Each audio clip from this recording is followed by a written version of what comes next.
10-11 утра, и мы в Домодедово.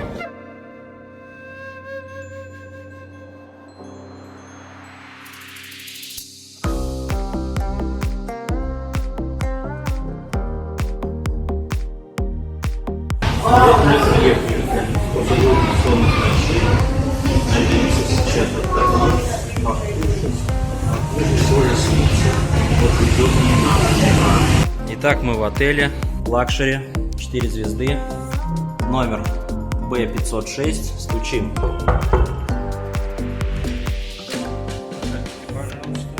Вот такие кровати у нас. Одна большая, поменьше, кондиционер, телевизор, мини-бар и вот такая ванна. Полотенце. Паста есть? Ну вот первый наш обед. Мы нашли такое кафе. Так, уже суп-фо принесли. Ну что, есть-то можно? Вот таким образом стригут деревья в Нячанге. Ну что ж, завершается первый день нашего пребывания в Нячанге. Что нам удалось за этот день? Нам удалось совершить перелет 10-часовой, трудный, изнуряющий, но все равно мы с ним очень хорошо справились. Нам удалось разместиться в отеле, нам удалось немножко посмотреть Нячанг, изведать вьетнамскую кухню, суп-фо, что-то там, какие-то морепродукты на гриле. Это Южно-Китайское море. Все пока замечательно. Вечерний Нячанг.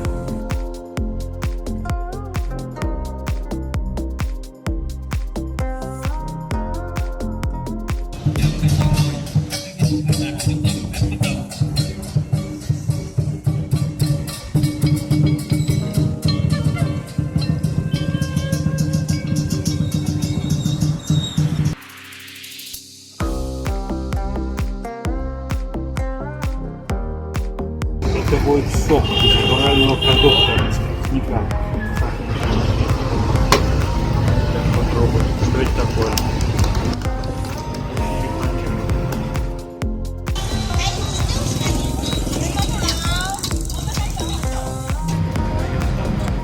Змея. А сверху крокодил уже доеденный. Мы решили поужинать, зашли в кафе, пальчики оближем. А это крокодил жареный, и мы его сейчас будем есть. Это суп с морепродуктов, из лапши. А это суп с морепродуктов, с лапшой, с перепелиными яйцами. И еще здесь тархун и салатик. Так, я сейчас ем крокодила. Вот такой крокодильчик порезанный, шашлычок. Очень вкусно. Мягкий, сочный. Вот я в лифте поднимаюсь на наш 5-й этаж. Только что сходили первый день в ресторан, только что приехали, сейчас ляжем спать. Я не знаю, короче, как называется вот этот плод, но я его кусаю. Это точно можно есть? Сахарное яблоко, да? Так, сегодня завтрак. Бекон жареный, да? Курица. Тут рис. О, мои любимые эти рулетики. Сразу набирай. Тут картошка фри и лук жареный. С мясом, да, шашлык какой-то.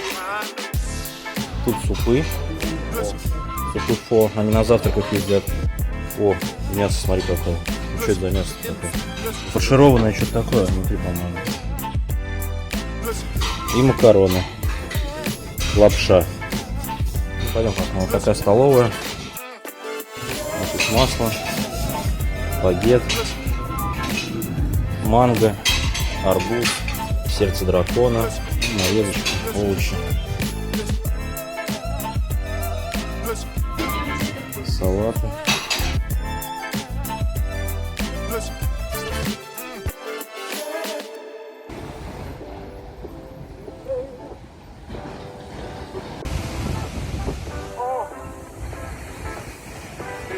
Мы в Нячанге.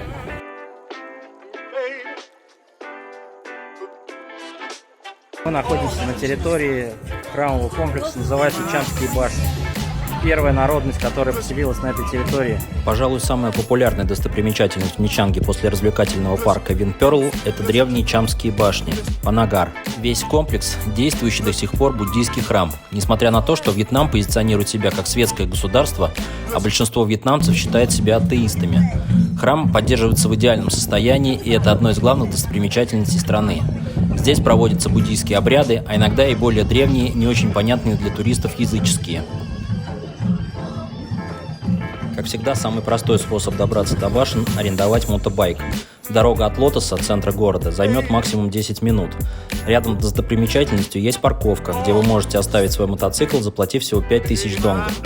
Так как находятся башни в черте города, добраться до них можно и в общественном транспорте. На автобусе номер 4 за 7000 донгов. Вход в храмовый комплекс платный, цена 22 тысячи донгов, это примерно $1 с туриста. Работает он ежедневно с 6 утра до 19 часов вечера.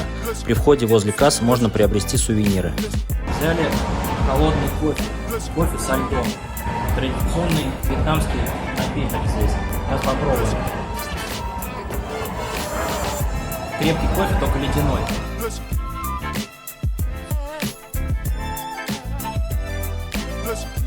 Там вдалеке от меня находится сидячий Будда. Мы нашли его, шли пешком от Чамских башен. Пешочком прошли, такое расстояние где-то километров 5, наверное, пешочком. Пагода Лонгшон – это не только одна из известнейших достопримечательностей всего города, но и главный храм Будды в самом Ничанге, на территории Кханьхоу, столицей которого и является Ничанг. Вон там вдалеке Чамские башни находятся, вот мы оттуда только что пришли пешком. Вход на территорию комплекса бесплатный, но первым делом вам предстоит пробираться через рой мошенников. В надежде вызвать жалость у приезжих местные могут использовать даже детей. Юные обманщики могут попытаться продать в открытку за баснословные деньги, выдавая ее за входной билет. Местные также могут требовать плату за ладановые палочки, которые на самом деле абсолютно бесплатны. Вам будут навязчиво предлагать услуги экскурсовода, счет за которых по окончанию экскурсии будет очень приличный. Ну и самое главное испытание – вас ожидает ведущая вверх лестница из 150 ступенек. Посмотреть на величественную статую белоснежного Будды в Ничанге можно ежедневно, посетив пагоду Лонгшон с 8 утра до 8 вечера. Мы после пота возвращаемся в отель, уже здесь ориентируемся в Ничанге, как у себя дома практически. Вот такие вот улицы, мы их переходим, правил здесь нет, ничего нет. Вот сейчас пойдем уже в сторону отеля. Сейчас зайдем в Максимарт, большой магазин, купим, наверное, сувениры какие-то, что-то попить, что-то поесть. Вот, и пойдем в отель. Потом пойдем, наверное, на океан, да? Думаю, да. Пойдем на океан, ну, а потом посмотрим. Главное дойти, нам сейчас идти примерно 3 километра здесь. Максимарт. Этому торговому центру туристы отдают свое предпочтение. 4 этажа, большая площадь помещений и уютная атмосфера привлекают с каждым днем все больше приезжих. Цены на 10% ниже по сравнению с Ничанг-центром.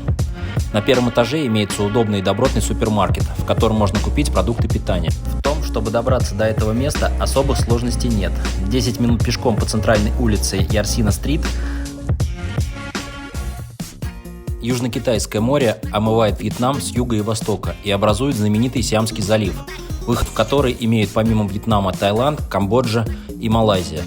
Южно-Китайское море – настоящая сокровищница Мирового океана.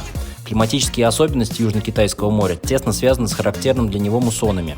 Именно они приносят с собой сезон дождей, который продолжается в Вьетнаме с конца сентября до начала января. Для этого времени характерна пасмурная погода. В январе, например, в среднем всего 11 солнечных дней и большое количество осадков. Правда, выпадают они по большей части во второй половине дня или в ночные часы. Также неприятный сюрприз могут преподнести высокие и сильные волны, которые делают опасным купание в море.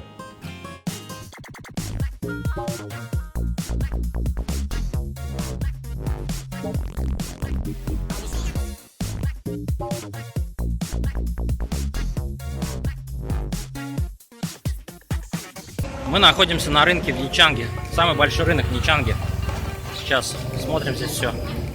рынок Хаммой. Это, пожалуй, самый нетуристический рынок в Нячанге. Большую часть товаров составляют продукты питания. Покупатели в основном вьетнамцы. Туристы, пришедшие поглазеть на местный колорит, бывают шокированы стойкими зловонными ароматами, горами мусора и антисанитарией, царящей в продуктовых рядах. Хотели экзотики? Получите. Торговцы, сидящие прямо на асфальте, байки, шныряющие между рядов шум и гам восточного базара. Но именно здесь вы сможете купить продукты по минимальной цене из первых рук, если, конечно, умеете торговаться. Продавцы в большинстве не говорят ни по-русски, ни по-английски. Но когда и кого это останавливало? В вещевых рядах и в прилегающих к рынку улочках торгуют уже оптовики-перекупщики.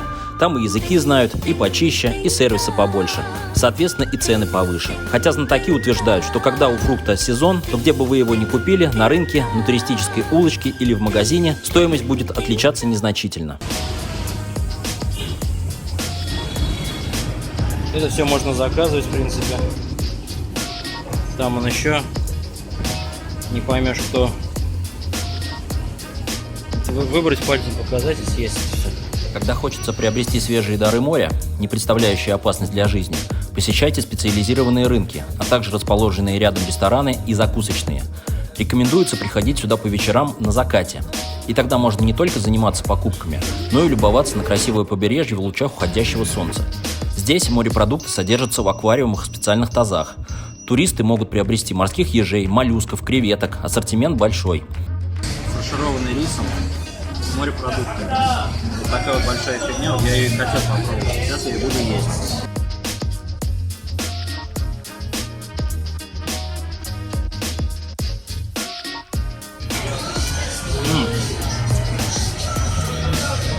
Сладенько.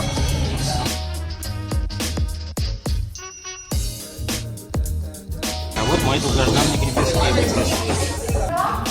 В отелях Нячанга распространены шопинг-туры, когда вас забирают из отеля так называемые шаттлы и развозят по различным торговым локациям, по дегустациям, ювелирным магазинам, где вы сможете приобрести и попробовать товары, произведенные во Вьетнаме. Все это делается бесплатно, и даже если вы ничего не купили, то это отличный способ скоротать время, провести его интересно, получить массу новых впечатлений, расширить кругозор и поднять себе настроение. Одна из самых главных достопримечательностей в Нячанге – парк развлечений Vinpearl Land, который находится на отдельном живописном острове, где разместились аквапарк, виллы для гостей, 5-звездочные отели Vinpearl Resort, аттракционы, рестораны, в общем, абсолютно все, что нужно для хорошего отдыха как взрослым, так и компаниям с детьми. Режим работы ежедневно с 8 утра до 21 часа. Существует всего два пути до острова развлечений. По морю, на пароме, катере и специальном каноэ-такси. Или же по самой длинной канатной дороге в мире, которая сама по себе уже является достопримечательностью. Итак, мы в Винперле.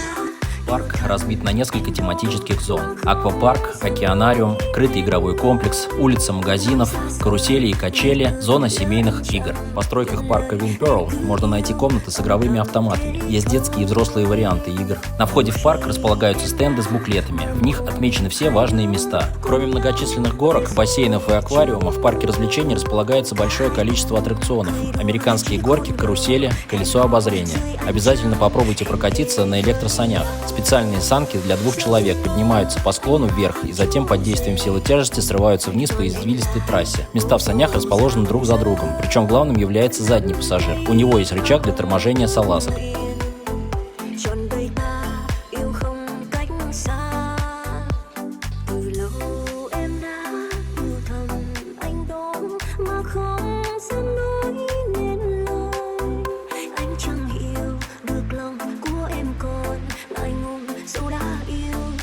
Rồi biết không.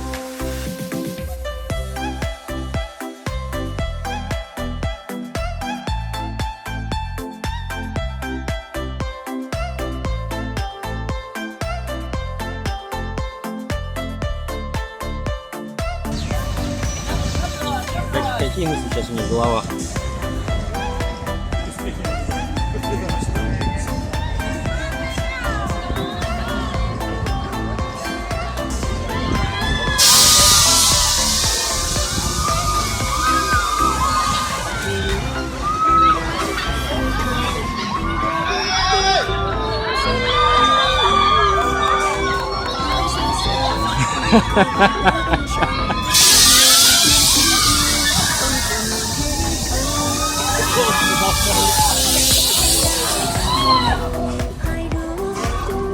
Смешно тебе, да?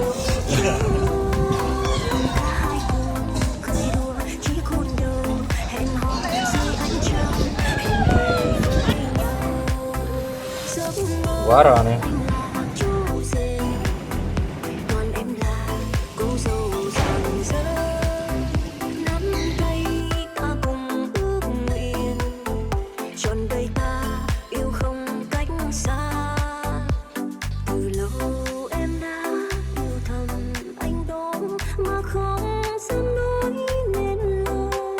Ну вот мы в аквариуме сейчас находимся.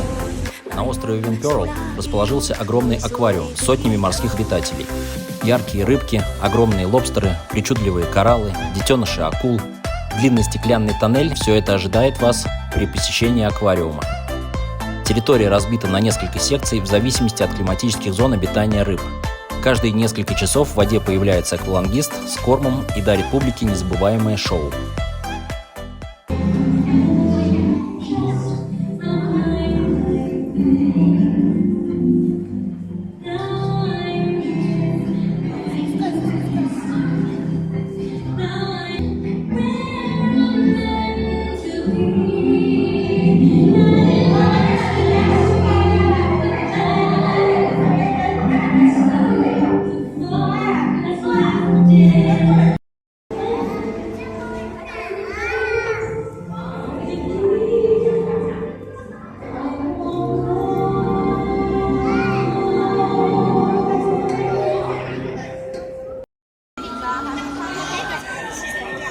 «4D кинотеатр». Аквапарк разделен на 3 зоны – горки, семейная зона и детская. Для детей есть бассейн с маленькой глубиной, рядом с которым расположены лежаки для родителей. Любителям пассивного отдыха понравится пляж с белоснежным песком, который завозится сюда специально с континента. Здесь приятно походить босыми ногами и увидеть закат.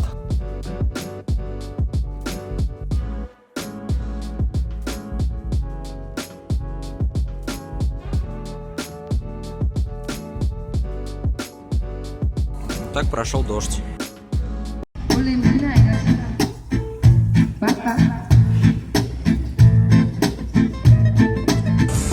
Шоу поющих фонтанов сейчас будет. Под завершение дня можно сходить на шоу поющих фонтанов. Пожалуй, лучшее шоу подобной тематики в мире.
Tuyệt có tựa đề Vũ điệu hoành dã.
Khi đó đang phục vụ trong quân đội. Bài hát được Martin Isadovic Planter phổ nhạc vào ngày 27 tháng 11 năm 1938. Калинка будет сейчас. А, ну, Катюша.